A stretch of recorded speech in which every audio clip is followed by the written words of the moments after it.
ازيكم حبايبي القمر، عاملين ايه؟ يا رب دايما تكونوا بخير. اتمنى منكم تشيروا الفيديو ده على قد ما تقدروا. دي المفروض دار رعايه بتاخد الحالات الخاصه للمرضى اللي المفروض اصلا مش هينفع علاجها لا في البيت ولا في المستشفى. والدار دي بتاخد فلوس كتير جدا، يعني كتير بمعنى كلمه كتير. والناس اللي فيها مش بيعترضوا على كده لان احنا ودينا بابا فيها. المفروض ان حالته هتتعالج شهر، فوجئنا ان هم مش مهتمين بيه ولا باكله ولا بشربه ولا هو ولا الحالات اللي جنبه زي ما حضراتكم شايفين. وهدومه مرميه، اختي راحت تاخد هدومه علشان تغسلها لقيتها رميها وسط هدوم بالهبل. والمفروض ان المرضى دول في عندهم فيروس سي زي بابا، وفي مرضى تانية عندهم حاجات ما ينفعش اصلا تتحط على بعض، وغير الدم والقرف، والحمام ما كانش نضيف، والهدوم كانت مليانه نمل. ولما جينا اخدنا قلنا احنا ناخد بابا من هنا ونمشيه، الست رفضت تدينا ترجعنا بقيه فلوسنا، مع ان الاتفاق ان احنا لو ما ارتحناش هناخد فلوسنا ونمشي.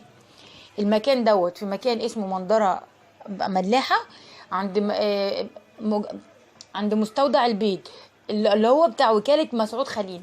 يا ريت عشان خاطر ربنا، لان الست دي كده بتضحك على الناس وبتاخد فلوسهم، ومش بتعامل المرضى كويس، وبتبهدلهم وبتسيبهم جعانين لفترات طويله، برغم ان هم دافعين فلوس اكل وشرب واقامه وغسيل وكل حاجه وغيارات. يعني حتى الغيارات بتاعه الجروح بتاعتهم هم مشترينها على حسابهم. ازيكم حبايبي القمر، عاملين ايه؟ يا رب دايما تكونوا بخير. اتمنى منكم تشيروا الفيديو ده على قد ما تقدروا. دي المفروض دار رعايه بتاخد الحالات الخاصه للمرضى اللي المفروض اصلا مش هينفع علاجها لا في البيت ولا في المستشفى.